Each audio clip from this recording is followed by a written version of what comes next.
राज्यपाल गुरमीत सिंह चारधाम यात्रा की उच्च स्तरीय बैठक ले रहे हैं। बैठक में शासन के उच्चाधिकारी, डीजीपी और संबंधित विभागों के विभाग अध्यक्ष भी उपस्थित हैं। राज्यपाल ने बैठक में कहा है कि चारधाम यात्रा उत्तराखंड की सामाजिक सांस्कृतिक व्यवस्था की पहचान है और सभी विभागों को अपने प्रयासों को इंटीग्रेट करके काम करना होगा।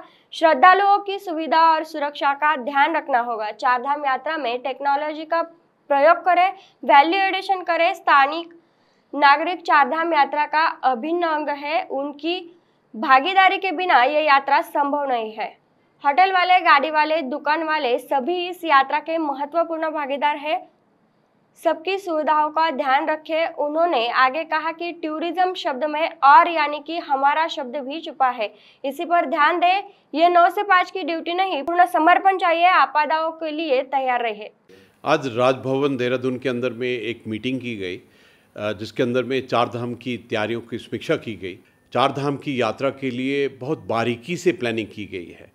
हर एक पहलू पर, चाहे वो ट्रैफिक, गाड़ी, रहने का, जहाँ किस प्रकार से कोई आपदा या कॉन्टीजेंसी के टाइम पर किया जाना चाहिए, फूड के बारे में, ट्रांसपोर्ट, जहाँ सहूलतें हैं उनके बारे में पूरा डिटेल बताया गया और उन श्रद्धालुओं की सुविधा और सुरक्षा के बारे में बहुत गहराई से बात की गई। इसके अलावा जितने भी होटल हैं, जो भी सेवाकर्मी हैं और जिस प्रकार जो पुलिस या एडमिनिस्ट्रेटर के लोग हैं, उनका व्यवहार किस प्रकार होना चाहिए, मैं इस क्षण का एक फ़ायदा उठा के पूरे संसार में, पूरे भारत में आमंत्रित करता हूं कि आप आइए, चारधाम और उत्तराखंड की टूरिज़्म का एक लुत्फ़ उठाइए। ये जो चारधाम की यात्रा है, ये पूरे उत्तराखंड, पूरे प्रदेश, पूरे परिवार के लिए एक मौका है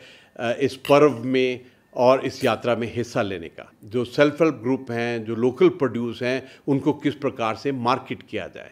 इसके अलावा जितने भी होटल हैं, जो भी सेवाकर्मी हैं और जिस प्रकार जो पुलिस या एडमिनिस्ट्रेटर के लोग हैं, उनका व्यवहार किस प्रकार होना चाहिए, क्योंकि ये जो मौका है, ये भव्य मौका है, दिव्य मौका है और हम सब के लिए बहुत इम्पॉर्टेंट है कि हर एक यात्री, हर एक श्रद्धालु अपने इस यात्रा का लुत्फ़ उठाए और अपनी आस्था का आनंद उठाए। इसके लिए मैं तो कहूँगा कि पूरा उत्तराखंड के हर एक नागरिक, हमारे एडमिनिस्ट्रेशन, गवर्नमेंट और जितना भी डिपार्टमेंट हैं, वो सब इसके लिए तैयार हैं। मैं इस क्षण का एक फ़ायदा उठा के पूरे संसार में, पूरे भारत में आमंत्रित करता हूं कि आप आइए, चारधाम और उत्तराखंड की टूरिज़्म का एक लुत्फ़ उठाइए।